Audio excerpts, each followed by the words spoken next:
I can tell you how I got into the business. In high school, I was a horrible student. I was a surfer and a baseball player. Didn't care about school. I was smart. I just didn't care. I mean, an example is I had algebra one semester and got a D. And then the next semester I said, all right, I'm going to study. And I had some friends, you know, I was always, because I had hair down to my waist, I had like all the girls that were nerds, that were really smart, that were really cool, were my friends. And so they kind of helped me and said, well, this means that, that's what, you know, and I was like, ah. And I got an A that semester. And then the next semester I got a D, and my mom was like, what? And I went, I just don't care. It's like, am I ever going to use this? I expected to either be a pro surfer or a pro baseball player. And then and because I was a bad student, my mother, they used to have a thing called the 4-year plan when you're in high school. And she put me in drama classes because she figured there wouldn't be much homework. And I wasn't you know, O.B. Roselle was my high school teacher. He was a music teacher, wonderful guy. But he wasn't a great acting coach or director. And my senior year, as a joke, as a dare, I auditioned for this play, J.B., A Play in Verse by Archibald MacLeish, one-act play competition. Got it. We won a bunch of, like, I think we made it to the city finals or something, where my mentor was the judge and immediately went, no. It's like we were gone, because it was, you know, he said, if you're hurting or you're in pain, shake your hand. Oh, you know, that's kind of, you know. And my brother called me in California, tracked me down finally and said, shockingly, you've been accepted to a university, which is the University of Houston. And he said, you should study theater. And I went, what? He goes, yeah. And I went, well, he goes, you were good in that play. And I'm like, So I said, well, can I change my major if I don't like it? And he said, yes. I said, all right, sign me up. And he went to Cecil Pickett, who became my mentor and my artistic father, and he set up my program, basically, you know, in the acting classes and everything I had to study, theater history, mime, fencing, you name it. And I went to school. I fell in love with acting because it taught me a lot about who I am. In order to play someone else, I have to truly understand who I am, the good and the bad. I was a baseball player and a surfer who came here, and I didn't know the theater world. I didn't know how it worked, the clicks and all that stuff. And I just kind of was like, you know, dude, I want to do this. And you kick my ass. And he made me work really hard. And to this day, I still go, you know, I learn every second.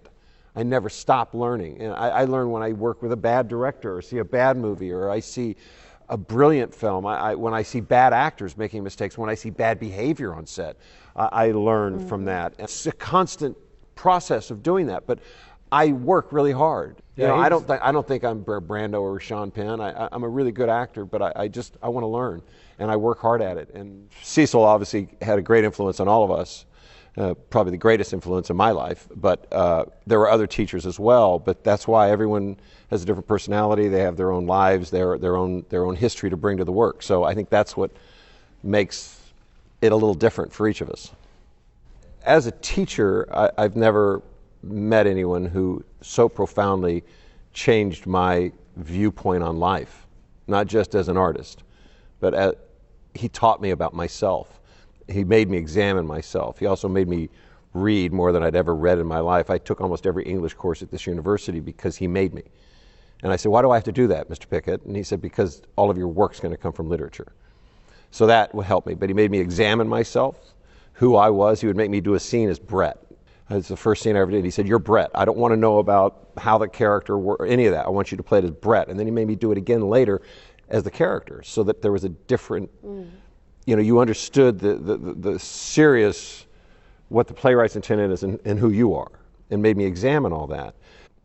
The fortune and the ability to study with someone like him and to learn. I mean, just a quick side note, my first day in acting class, in Acting 101, I think is what the class was called, he handed us a book. He said, go get this book. It's called Acting Professionally. And it's about that big. It's really thin. And he made you read it. And the next day, in the next class, he said, okay, let's go through this. There's 120,000 members of the Screen Actors Guild. The average salary of the top 15% of the guild is $3,000 a year. This is Actors Equity. This is AFTRA. And then he said, okay, you got that? And we're like, yeah. And he goes, anyone, if that scares you and you don't really want to do this and take it seriously, leave. And a couple people left.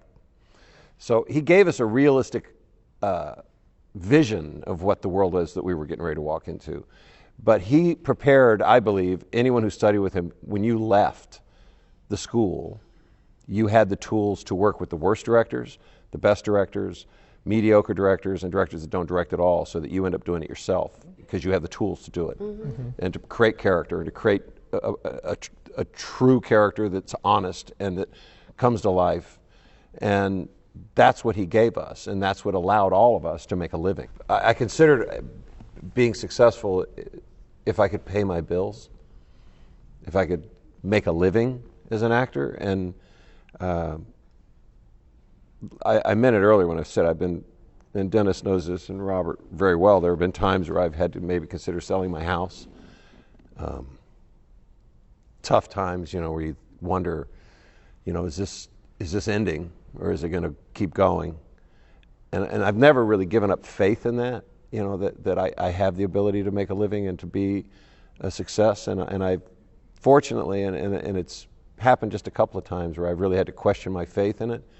But I've made a living for 32 years, and I've never waited a table. I never had to work at Macy's. I was very fortunate that when I moved out there, I got this gig, and it sort of propelled me from that to the Thornbirds to I did a lot of television, and I'm now working a lot in film, and it's been very exciting and scary. But the thing that was always underneath all of it, and it's still to this day, and anything that I do, I always say, what would Cecil say? How would he judge me? And I try to sort of stay true to that. I have an audition, I don't go to bed until I'm ready to perform it, not like I'm ready to shoot. And then if they have something to give me, I got to have 5 other versions in my back pocket that I'm like, yeah, I can do that too. And, I bat pretty good if I was a baseball player in terms of auditioning, and I'm much better in a room than self-tape, which they like a lot now, but I like meeting the people I'm working with. What I found was that Shakespeare taught me as an artist one of the more difficult things to do, which is to take something that's so alien to you, because no one speaks like that, but to understand the human element in a classic and to be able to bring it to life. I discovered Shakespeare in the classics here in Houston, and it was one of the most exciting things that I've ever experienced. And I also got to work with really good friends of mine